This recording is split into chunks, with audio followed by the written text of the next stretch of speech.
네, 시청자 여러분 안녕하십니까? KBC 시사 토크쇼 촌철살인입니다. 일본 정부가 후쿠시마 오염수 방류를 시작했습니다. 우리 정치권의 공방도 거세지고 있습니다. 이재명 대표 쌍방울 대북 송금 의혹의 검찰 소환을 앞두고 있습니다. 당내 혼란 더욱 가중되고 있습니다. 국민의힘은 수도권 위기론, 승선 불가론 등 총선을 앞두고 당내 갑론을박이 치열합니다.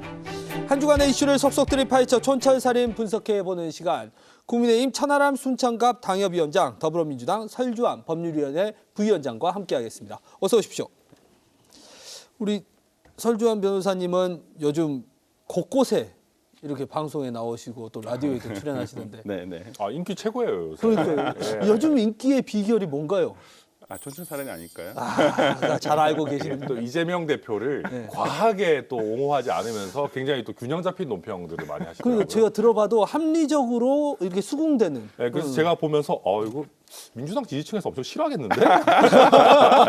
그런 느낌 많이 좀 주시더라고요. 합리적인 지지층은 좋아할 겁니다. 이 네. 방송 패널에게 합리적이란 말이 굉장히 뼈아픈 얘기다. 무슨 말인가요? 이게 중용적이고 합리적이란 말은 어느 편에도 서지 않는다. 그러면 정치를 하려는 입장에서는 어느 편에 서야 되는데 그래서 저도 합리적인 말을 제일 처음에 좋아했습니다만은 지금은 그렇게 좋은 국민의 얘기는 편에 아니구나. 서십시오. 아 그럴까요? 예, 합리적인 국민의 편에 서시면 될 것 알겠습니다. 같습니다. 자, 이제 이슈로 들어가 보겠습니다. 첫 번째 주제로 이제 일본 후쿠시마 오염수 방류가 시작이 됐습니다. 이 주제를 가지고 와봤는데요.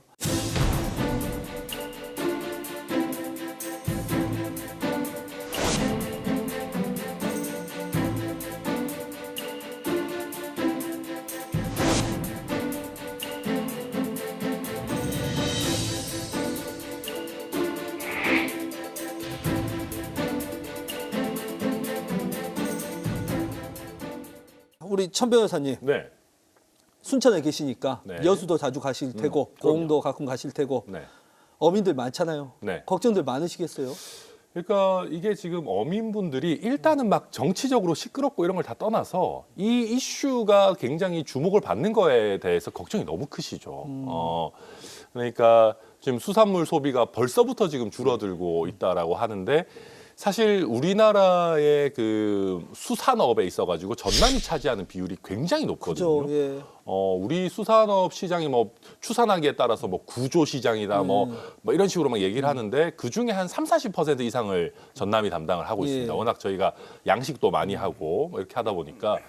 근데 그러면은 수산물 소비가 줄어들면 이제 직격탄을 예. 맞는 것이기 때문에 그러니까 정치적인 성향에 따라서 반응도 물론 조금씩은 다르십니다. 어떤 분들은 왜 정부가 이걸 못 막냐고 탓을 하시는 분도 있고 또 반대쪽에서는 이게 사실은 이 일본에서 이렇게 해가지고 태평양 돌아서 오는데 한참 걸리는데 벌써부터 이렇게 불안감을 증폭시켜가지고 수산물 소비 너무 미리부터 줄이는 거 아니냐 하시는 분도 계시고 좀 다양한 반응이 나오지만 공통적으로는 다 걱정이 좀 많으신 것 같습니다.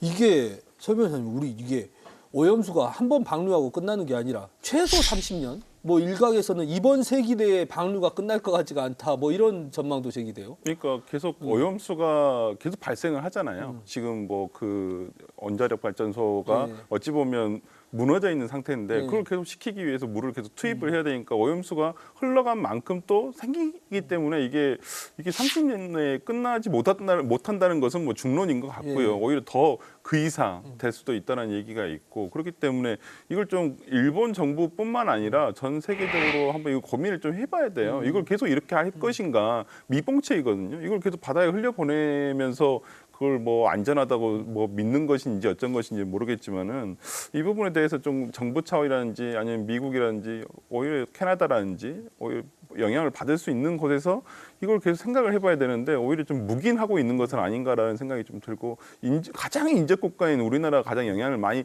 받을 수밖에 없어요. 물론 뭐 해류가 돌아서 온다고는 하지만 또 해류라는 건 언제 어떻게 바뀔지도 모르는 상황이기 때문에 저는 그런 부분에서 좀 우리나라 정부에서 일본 정부에 대해서 강한 항의를 한다든지 아니면 방류를 못하게 하거나 다른 방법을 찾아보자. 오히려 이재명 대표는 지난번에 이런 부분에 대해서 차라리 우리나라에서 돈을 어느 정도 부담을 하고 이런 어떠한 뭐 매립을 하든지 아니면 뭐 대기 중에 날려보낼 수 있는 방법을 찾아보자 했거든요. 저는 일본 정부 뜻에 따라서 그냥 무작정 방류하는 거에 우리나라가 그냥 묵인하거나 방조하는 것이 맞나라는 생각이 좀 듭니다. 그러니까 정부의 입장 이게 도대체 어디에 있는 건가? 그 속으로는 뭐 방류 찬성하는 건지 아니면 또 겉으로 나오는 건 찬성은 아니다 하는데 이게 알쏭달쏭합니다. 어떻게 보십니까? 그러니까 우선은 이게 이제 일반 국민들께서 보시기에 말장난이라고 느껴지실 수 있다는 거 저도 충분히 이해하는데 우선은 명확하게 찬반을 정하는 게 쉬운 문제는 아닙니다. 예를 들면 찬성이다 이렇게 해버리면 예를 들면 향후에 여러 가지 문제들이 생기거나 우리 어민들이 입는 피해에 대해 가지고 이의 제기를 할 가능성 자체가 봉쇄될 수가 있습니다. 여러 뭐 국제법적으로나 아니면 손해배상의 법리 이런 거에 따라 가지고 그러다 보니까 우리는 일단 확답을 하지 않는다. 과학적으로 문제가 뭐 없다면은 일단은 뭐 거기에 대해서 우리가 수긍할 수밖에는 없지만 이거에 대해서 우리가 향후에 이의 제기를 할 여지는 없애는 건 아니다라는 쪽에서 이런 스탠스를 취하고 있고요.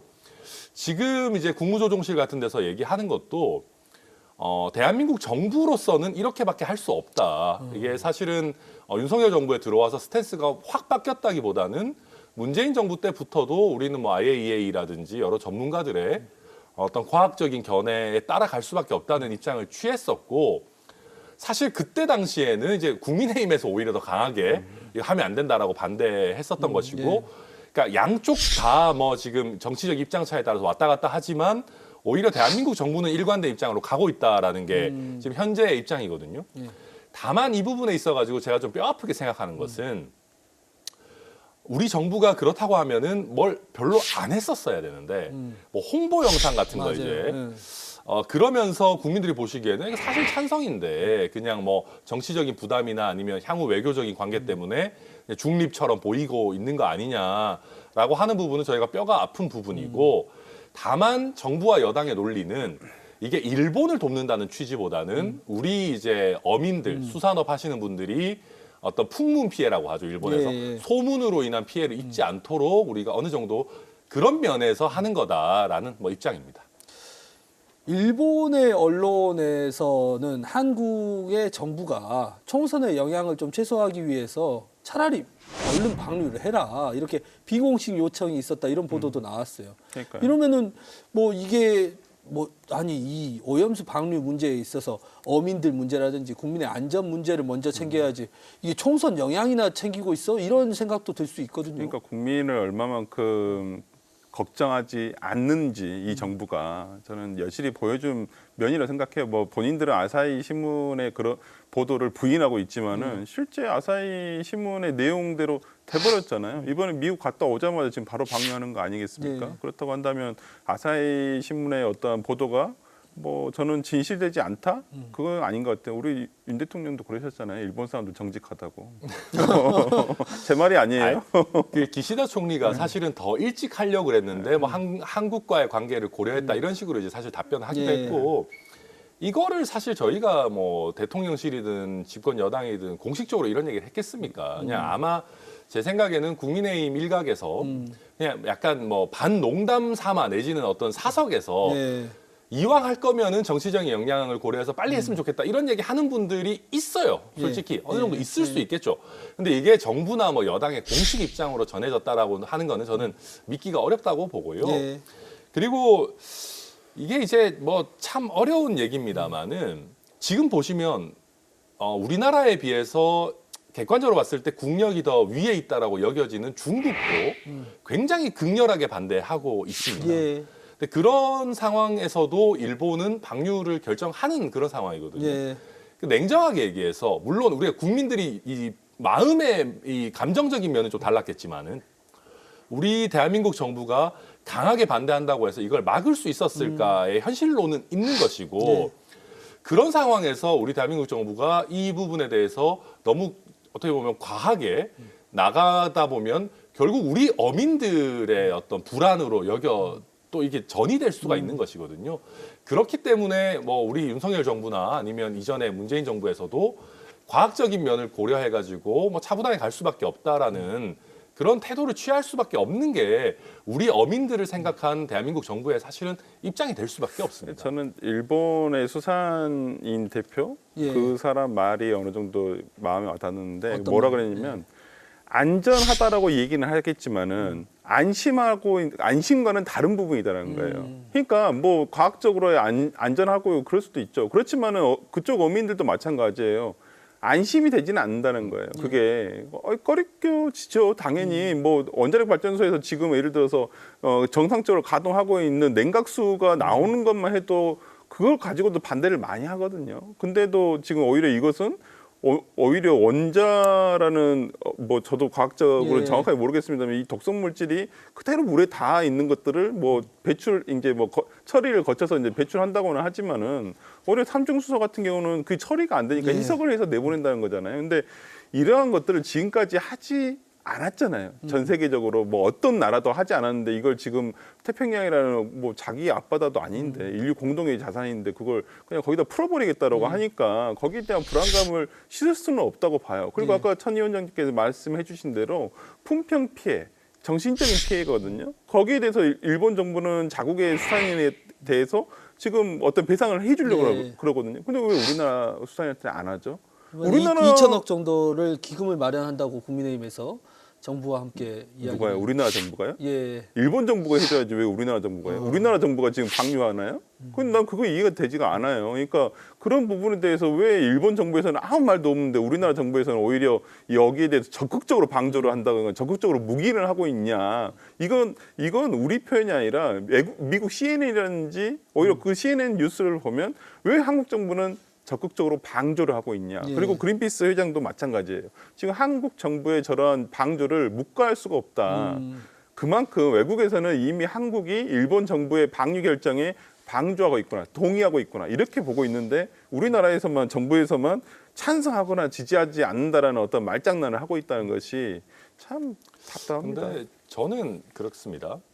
우리 대통령실에 있는 사람들도 뭐 정무적인 고려를 아예 안 하진 않을 겁니다. 제가 봤을 때 정무적인 판단이 이상할 때들이 종종 있지만 한번 그냥 이제 정치적으로만 놓고 대통령과 국민의 입장에서 하기 제일 편한 거는 그냥 세게 반대하는 겁니다. 그렇죠. 그게 지지율에는 이득이겠죠. 네, 이득입니다. 무조건 저희도 세게 반대했는데 뭐 어쩔 수 없었다라고 하는 게 사실은 이득인데, 근데 저희 국민의힘 내부에서도 그렇게 얘기하는 분들 많아요. 우리도 세게 그냥 했었어야지라고 하는 분들 많은데 문제는 그렇게 했다가 결과적으로 못 막았을 때 우리 어민들에 미치는 손해라는 거는 사실 정부가 인증한 뭐 위험이 있다라는 걸로 되는 것이거든요.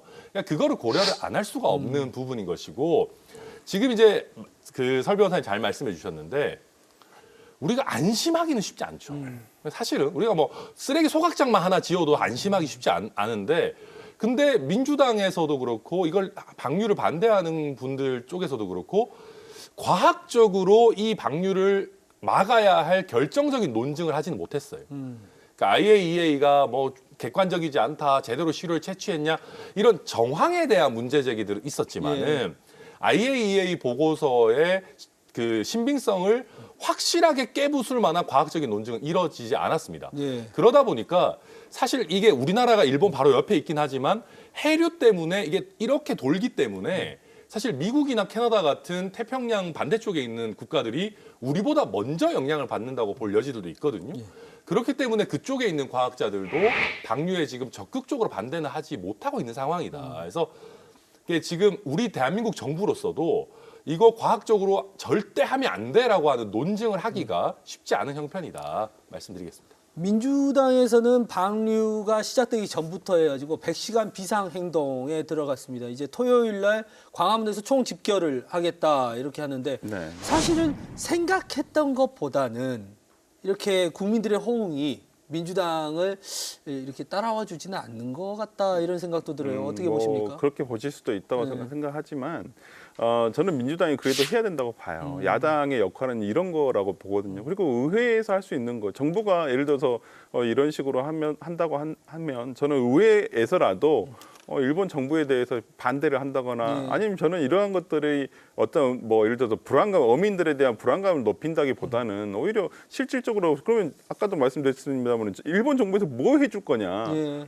얻어내야죠. 그러니까 외교력이라는 것은 그런 부분이에요. 아니 우리한테 피해를 주는데 우리는 거기에 대해서 아무 얘기도 안 하고 그냥 가만히 그냥 당하고만 있어야 되느냐. 우리 어민들 그리고 국민들을 그렇게 해산물 소비가 전 세계적으로 많은 나라가 과연 이런 일본 정부의 이런 방류 결정에 대해서 그냥 가만히 있어야 되느냐. 저는 그런 부분에서라면 민주당이 지금 뭐 국민들이 보시기에 좀 뭐 부족하다고 생각할 수도 있지만은 저는 부족하지 하더라도 뭔가는 해야 된다. 저는 이런 생각을 하고 오히려 조금 더 강하게 해야 되는 것은 아닌가라는 생각도 듭니다. 야당은 야당 역할을 해야 된다 이런 말씀이신데 사실 이 야당 민주당이 후쿠시마 오염수 문제가 전국적인 관심이라면 야당 대표가 어떻게 되느냐도 또 국민들의 한 관심사 중에 하나입니다.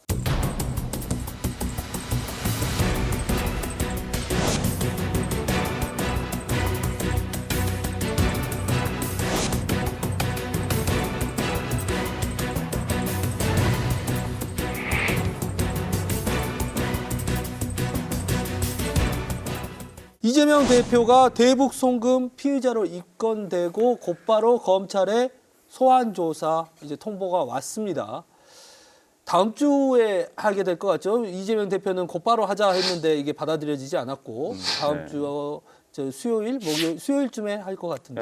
이재명 대표 입장에서는 빨리 조사를 받고 비회기 내에 영장을 차라리 청구를 해라. 근데 지금 사실상 네. 일정상 불가능하죠. 지금 상황에서는 불가능하죠. 왜냐하면 소환이 예를 들어서 뭐 검찰의 주장대로 다음 주에 이루어지게 된다면 이제 9월 달부터는 정기국회가 들어가기 때문에 아무래도 이제 회기 중에 뭐 영장을 청구하게 된다면 일단은 뭐 청구하게 된다면 회기 중 청구가 되지 않을까라는 생각이 좀 들어서 좀 저도 이 부분에 대해서는 검찰에서 이렇게까지 막 무리를 할 필요가 있나. 그러니까 어차피 국민 다 알고 있을 거 아니에요. 이 수사가 정말 온전히 사법적 수사인가? 그러니까 물론 저는 뭐 혐의가 있고 이런 부분에 대해서는 뭐 따져봐야 한다고 생각을 합니다만은 어찌 보면 그냥 법리적으로 판단의 문제거든요. 제3자 뇌물이 될 것인가 안 될 것인가. 그건 뭐 이제 어떤 이 각종 증거와 진술이라든지 이런 걸 다 포함해서 재판부에서 판단을 하면 되는 부분인데 너무 지금 과정에서 검찰과 야당 대표가 설왕설래를 하는 것은 아닌가라는 생각이 좀 들긴 합니다. 그런데 그 현재 8월, 9월에 이게 되면 민주당 네. 입장에서는 9월만은 피하고 싶다라는 이 메시지를 계속 주고 있잖아요. 근데 저는 좀 우스운 게요. 네. 아니 당론으로 그러니까 불체포 특권 어느 정도 내려놓는다고 했잖아요. 그러니까 예. 물론 애매합니다. 이게 진짜 내려놓는 건지 뭐 정당한 청구일 때만 한다. 예. 뭐 뭔 얘기인지 모르겠어요. 근데 어찌 됐든 내려놓는다고 했으니까 이재명 대표 체포 동의안 들어오면 그냥 깔끔하게 국민들 보시기에 우리 동의합니다. 이래버리면 혁신안도 현실적으로 잘 보여드리고 민주당이 이제는 좀 더 윤리적으로 가려고 하는구나 보여드리고 되게 좋은 기회거든요. 예. 아니, 제가 민주당 대표면은 민주당 의원이면은 그냥 그래 들어오면 우리 체포동의안 가결시켜가지고 떳떳하게 우리가 민주당이 달라졌다는 거 보여드릴 좋은 기회로 삼자 할 것 같은데 불안한 거예요. 또 이제 그 약간 그 개혁의 딸들 이런 거 좋아하시는 분들이 또 선동해가지고 우리 이재명 대표 지켜야 됩니다. 막 이렇게 하고 뭐 대표적으로 뭐 정청래 최고위원 이런 분들 계실 거 아닙니까? 예.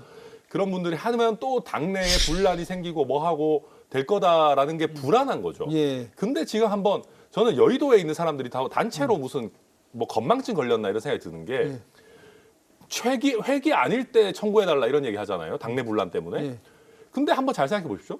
지난번에는요, 뭐 한 몇 달 전에는요, 회기 아닐 때 억지로 임시회 잡았어요 민주당이. 그랬죠. 2월 달이었던 2월 말. 네, 이 불체포 특권 쓰려고 얼마 몇 달 전까지만 해도 억지로 임시회 잡던 사람들이 이제는 회기 아닐 때 청구해달라.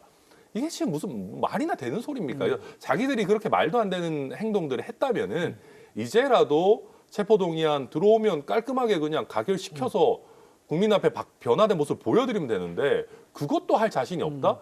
검찰을 본인들의 정당의 분란 때문에 스케줄을 우리 당에 맞춰달라? 말이 안 되는 얘기죠.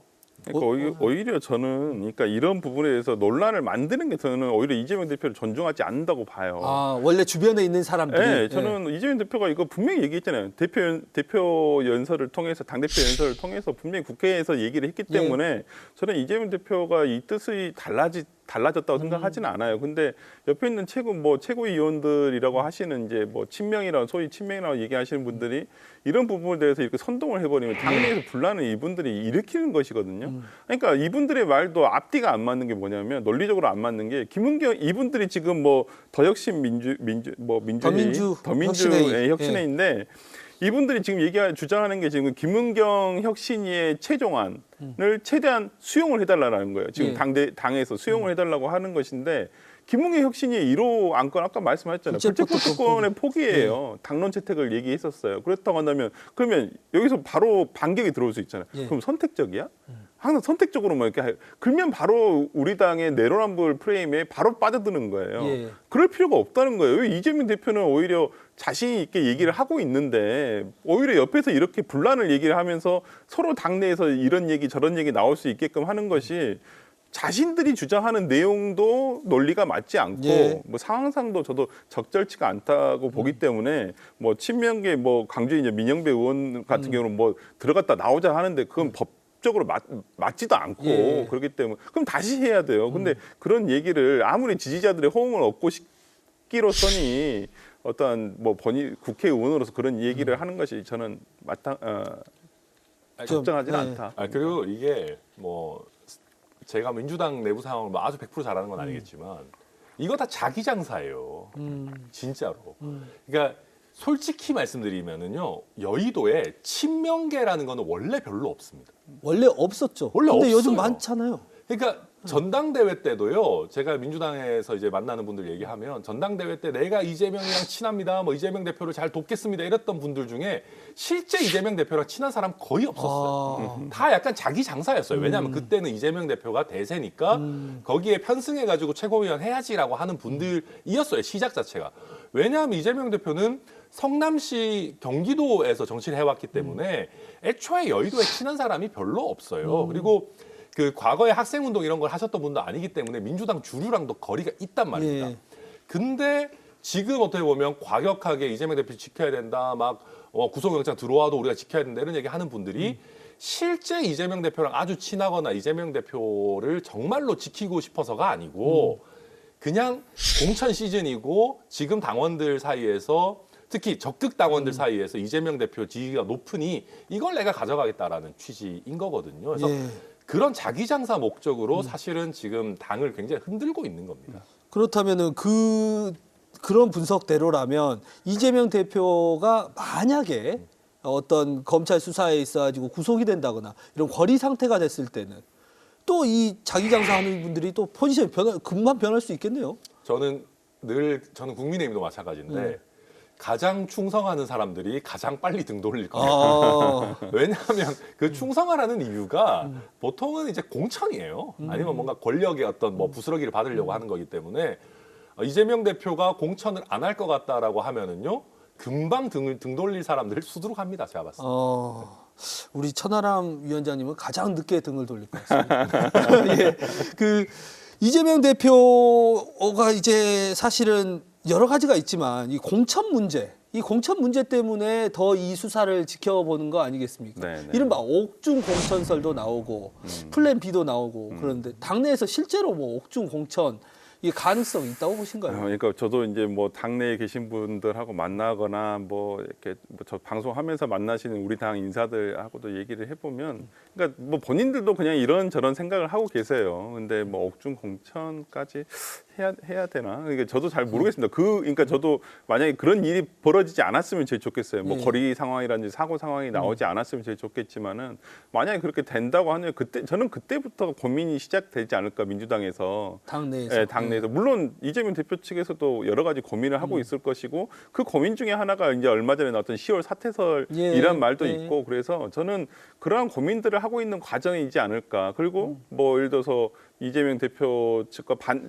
정치적으로 또 반대되는 측면 계신 분들도 지금 고민을 하고 있지 않을까. 근데 지금 상황은 어떻게 될지 모르기 때문에 뭐 어떤 자신의 의견을 내놓기 넣기는 좀 부담스러울 수 있는 상황이어서 저는 이제 그때부터가 아마 어떤 당의 진로가 좀 정해지지 않을까 싶습니다. 예.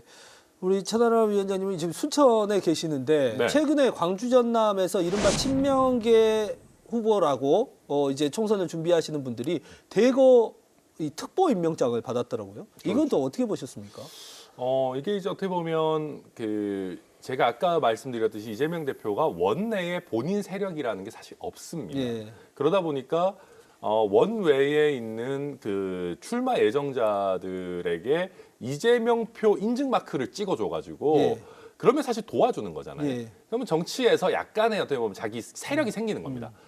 이제 그 지도자급 정치인이라는 거는 항상 공천 시즌에 자기 사람을 만드는 거거든요. 그렇게 해야지 내가 뭔가 줬으니까 너도 다음 대선이 됐든 뭐가 됐든 나한테 잘해줘야지라고 하는 관계가 성립되는 것이라 가지고 그거를 하기 위한 하나의 포석인 거죠. 그렇게 해서 이분들이 이제 원내는 대부분 다 아니기 때문에 뭐 어떤 조직력이나 이런 거에 있어가지고 상대적으로 좀 약할 수 있습니다. 인지도나 그런 부분들을 어떻게 보면 이재명 대표를 지지하는 당원들의 힘으로 좀 메꿔줬으면 하는 그런 바람일 겁니다. 우리 설주환 변호사님은 그 인증 못 받으셨죠? 저는 못 받았죠. 아쉽네요. 이게 근데 실제로 실효성이나 이게 선거를 치르는데 있을까요?